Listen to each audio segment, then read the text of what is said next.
wenzangu na ni mwezeshaji pia wa warsha hii, Mheshimiwa Baraka MC wetu na Mwananiu Life mwenyewe, lakini dada Pendo umenibariki sana, dada Neema, wageni waalikwa wenzangu, Bwana Yesu asifiwe. Amina. Asalamu alaykum. Mwana kondoo ameshinda. Kwanza kabisa nianze kwa kumshukuru Mungu wa mimi kuwepo hapa. Kiukweli ni kama muujiza. Maana nimealikwa kama mgeni rasmi, lakini nimejikuta kumbe na mimi ni kama wewe mwenzangu. Pigie Yesu makofi jamani. Nilikuwa nasikiliza hapa, nasema nini? Kumbe tu nianze kwa kuwashukuru hawa watu wameleta product hizi na tumeona zinaenda kusaidia maeneo mengi sana. Na tunajua maisha tunayoishi kwa wakati huu, watu tuna changamoto nyingi kwenye afya zetu, kwenye familia zetu, kwenye ndoa zetu, kwenye kazi zetu, mpaka kilimo. Nimeona kuna product hapa na vitu hivi ndio uzima wetu. Nataka niwaambie kitu kimoja, mimi nimezingatia sana kwenye afya kwa sababu umri wangu unaenda kidogo. Nataka niwaambie kitu kimoja, afya ni taji ambayo anayeiona ni yule anayeumwa. Hivi wewe unapotembea hivi, kuna mwingine akisimama anaanguka. Kumbe yule ambaye hawezi kusimama anaona wewe umevaa taji ya afya njema. Amezungumza mama yangu Mheshimiwa Diwani na mgeni rasmi pamoja kwamba bidhaa hizi namna gani zinaenda kufanya kazi. Nataka niwaambie watu tunaumwa huko majumbani kwetu, na wengine tuko hapa tuna shida. Kumbe niseme tu tutumie bidhaa hizi ili tuwe mabalozi wazuri. Watu watakapoona afya zetu zimeimarika, tunaonekana vizuri, watatuuliza kwamba unatumia nini, unakula nini product. Si sawa jamani?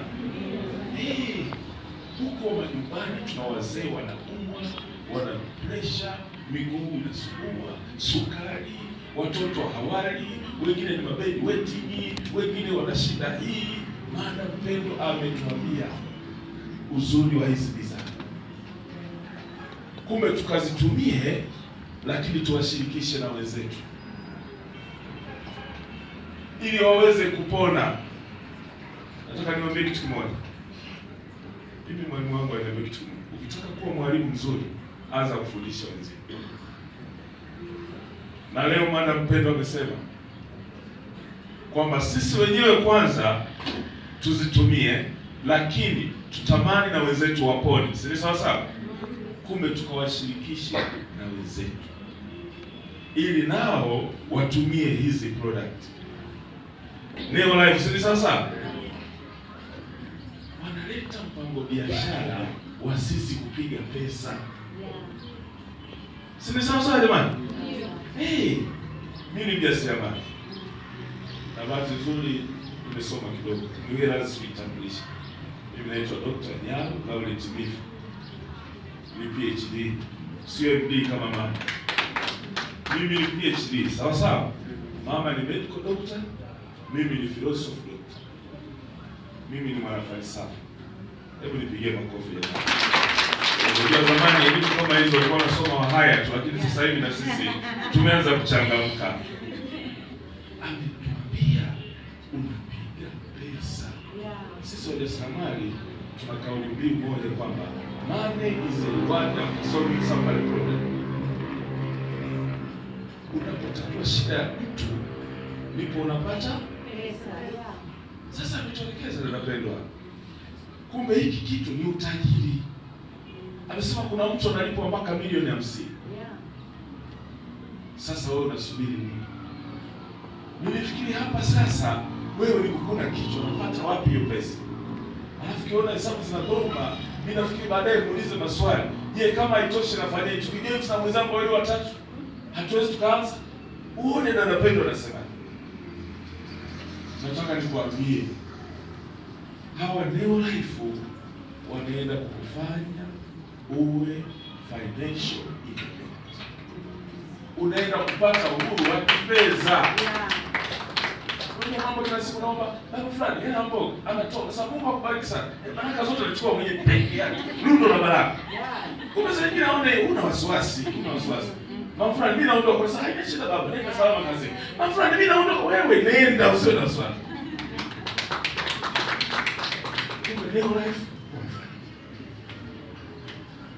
Lakini na nyinyi ambao mko kwa wazazi waone hiki kitu kimekuongezea thamani. Anapoona mtoto wake unaanza kujitegemea, huombe hela, pesa ndogo ndogo hizi, anajua hili kweli ni za jembe. Kumbe mchawi ni Neo Life. Si ni sawa sawa? Nisamehe na shida kutaja vizuri. Mimi mgeni kidogo. Si ni sawa sawa jamani? Hii inaenda kukupa uhuru wa kifedha. Lakini ndani ya ndoa inaenda kuongezea thamani. Inaenda kufanya wewe ujitegemee kwa 100%. Inaenda kufanya ujiamini mbele ya wanawake wenzio, mbele ya baba wenzako, uweze kujiamini. Sasa jamani, ni kitu cha kuacha? Mimi najua leo wote humu ndani tujiunge. Lakini mheshimiwa diwani yuko hapa na watu na changamoto za ajira na wakina mama wengi ndio wahanga. Kwa hiyo mimi nilikuta hapa nimefurahi sana. Hii inaenda kuongeza wigo kubwa wa ajira. Inaenda kuondoa wazururaji mitaani. Inaenda kuondoa changamoto, ugomvi katika ndoa. Unajua saa nyingine, hii ndio nataka niambie kitu moja. Saa nyingine umeolewa, lakini baadaye umeachana kwenye ndoa, alafu baadaye unakutana na New Life, unaanza maisha yako, unapiga hela, au unakumbuka kumbe yule mwanaume ndio alikuwa sahihi. Ila kilichokuchonganisha nini? Shida. Saa nyingine unaolewa, sio kwa umempenda mwanaume, unaolewa kwa sababu ya chochote pesa sana. Si anatohela, umefuata tu hela, si sawa sawa? Lakini ukishapata hela yako huku, si sawa sawa? Hata siku unaolewa kuna akili timamu kwamba naingia kwenye ndoa ni msalaba, ni utume, mwanzo mwisho, au ni wa kwangu. Si sawa sawa? Shida na raha. Sasa kuna wengine wanasikia shida na raha wanasema ndio. Lakini kiukweli kwenye shida yeye haipo, ni raha. Hela zikiisha anafanyaje? Lakini hiki kitu ukiwa nacho na mama namna aliyotufundisha ukakifanyia kazi. Naongea na wewe binti. Hello. Hata siku ukiolewa, unaolewa kwa mapenzi kabisa na unajua nini unaenda kufanya. Kumbe kama mgeni rasmi nilioalikwa na subutu kusema Neo Life ni mshirika wa faida. Hebu tupigie makofi mengi. Mimi sio mwongeaji sana. Na madaktari wao waongei sana, lakini udaktari umenikuta wakati mimi najua kuongea sana na naweza nikakesha. Kwa wanaonifahamu, naomba tuitoshe kusema tusimwache New Life atupite. Tumshike kweli kweli.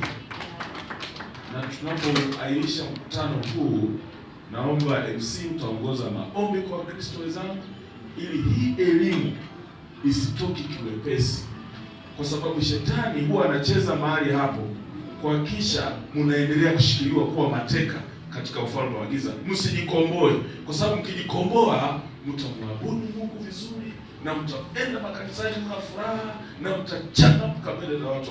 Lakini umaskini ndio adui namba 1 katika maisha ya mwanadamu. Naomba mpigie makofi mengi.